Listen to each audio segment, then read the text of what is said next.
With the release of Resident Evil Requiem growing closer every day, we've been constantly thinking and coming up with new theories of different topics in our heads. Some we've been wanting to go over and cover for a while now. First theory is about the mysterious woman that was seen during the reveal trailer for Resident Evil 9 many months back.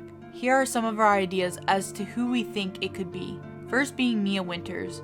During the events of Resident Evil Village's Shadows of Rose DLC, Rosemary states that she hasn't seen her mother in ages. For all we know, it could have been since Rose was a baby. Knowing Mia worked with the connections, she could have had some relevance in being at what seems to be Rhodes Hill. If the man in the chair is Brandon Bailey, him being the founder of the connections could have a correlation as to why she would be there.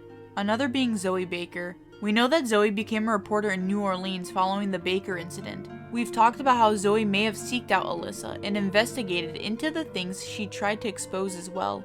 Third person it could be is Yoko Suzuki from Resident Evil Outbreak. She's a person who's had ties working for Umbrella back in the day. She could be looking into whatever virus, whether it's to do with the T-virus or looking into the Daylight drug that was used on the characters back in 1998. And if Grace's blood is special, she could have been testing to see its effects on her. Second theory we have is the unnamed newswoman that can be seen in both Resident Evil Revelations 1 and Revelations 2. She doesn't seem to have an identity, yet strikes a strong resemblance to Alyssa Ashcroft. Same hair length and color, even having similar clothing but just a different color scheme. Also the fact that she's a woman that reports on things that happen in Revelations 1. She also reports on terrorist attacks that occurred during the events of Resident Evil 6 in the end cutscene of Revelations 2.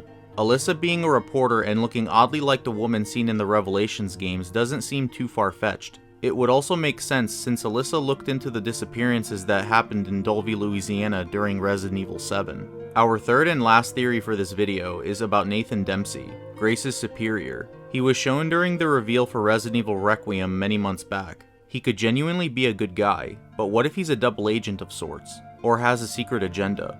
That agenda is him being a part of the Connections organization. He bears a resemblance to one of the scientists in this photo. The original photo that can be found in RE Village is completely fine except for this individual. His face is all distorted for whatever reason. He seems to have the same facial structure and ears. If it were Nathan, he'd be a lot younger of course. Knowing all the twists RE games can have, who's to say he doesn't have more things hidden about himself that we've yet to find out? Either the Connections looking into Raccoon City or looking into capturing Grace somehow. Again, if Brandon Bailey were to be the man in the chair, it doesn't seem too far-fetched to say that his group works under extreme measures to try and obtain Grace since she's special.